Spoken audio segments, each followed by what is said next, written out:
आज मी तुम्हाला कोकणातील पारंपरिक पद्धतीने आंब्याची सांदणं कशी बनवायची ते दाखवणार आहे. अतिशय साधी सोपी रेसिपी आहे आणि अजिबात इनो सोड्याचा वापर न करता इतके मऊ लुसलुशीत सांदण तयार होतात. आंब्याचं सीझन चालू आहे तर वेगवेगळे पदार्थ तुम्ही आंब्यापासून बनवतच असाल तर एकदा अशा पद्धतीने आंब्याचे सांदणं करून बघा, तुम्हाला खूप आवडतील.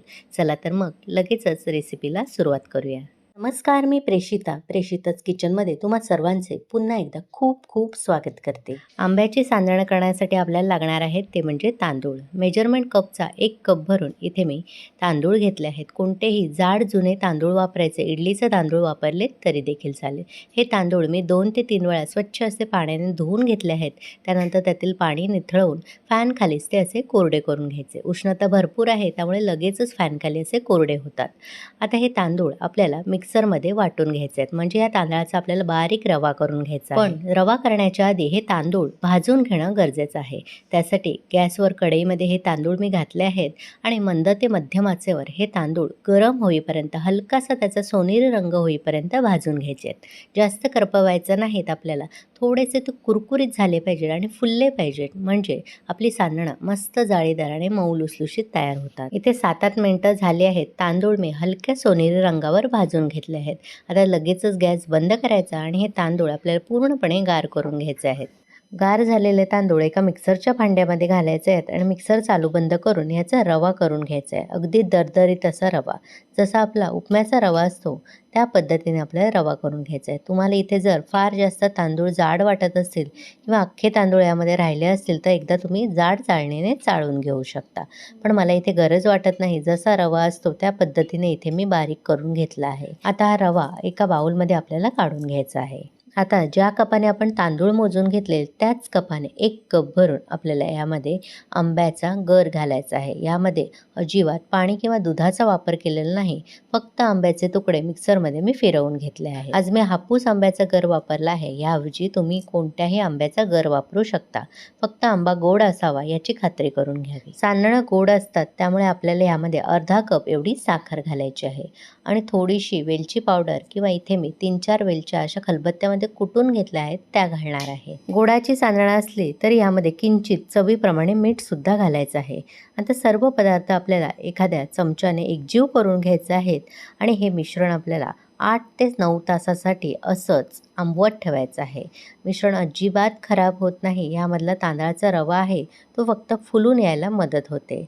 पण हे मिश्रण आता घट्टसर आहे आणि फक्त आंब्याच्या रसामध्ये हा तांदळाचा रवा भिजून येणार नाही, त्यामुळे यामध्ये थोडं थोडं आपल्याला पाणी घालायचं. फार जास्त पातळ ठेवायचं नाही, फार जास्त घट्ट सुद्धा ठेवायचं नाही. जसं इडलीसाठी आपण पीठ भिजवतो अगदी त्याच पद्धतीने आपल्याला हे सांदणाचं पीठ सुद्धा भिजवून घ्यायचं आहे. आता यावर झाकण ठेवून आपल्याला 8 ते 9 तासासाठी हे असंच भिजत घालायचं आहे. इथे साधारण 8 तास झाले आहेत.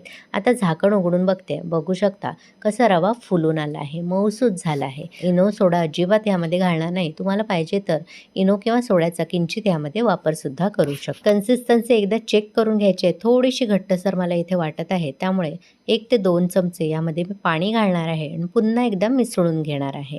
ही सांदणं एखाद्या पातेल्यामध्ये सुद्धा तुम्ही बनवू शकता, म्हणजे जसं आपण केक बनवतो त्या पद्धतीने हे मिश्रण घालायचं आणि वाफवून घेऊ शकता. पण सगळ्यांकडे इडली पात्र असतं त्यामुळे हे सांदण मी आज इडली पात्रामध्ये बनवून घेणार आहे.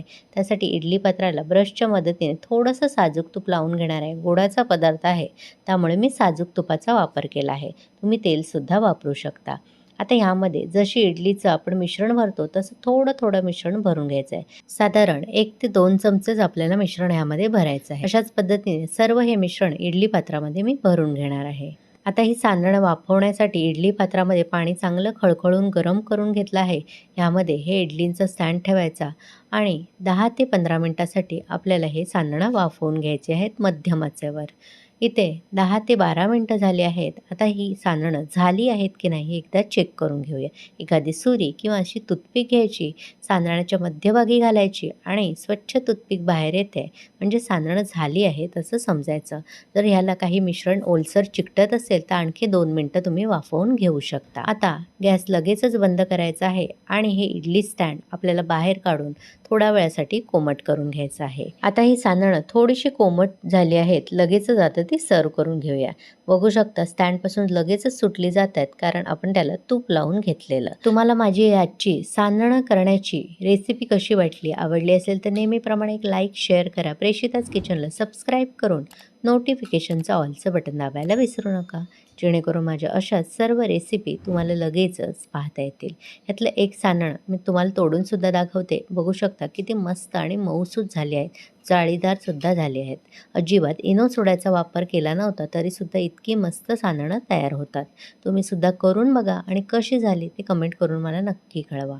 चला तर मग पुन्हा भेटू अशाच मस्त, स्वादिष्ट, भरपूर टिप्स, अचूक प्रमाण आणि एखाद्या नवीन रेसिपीसह. धन्यवाद.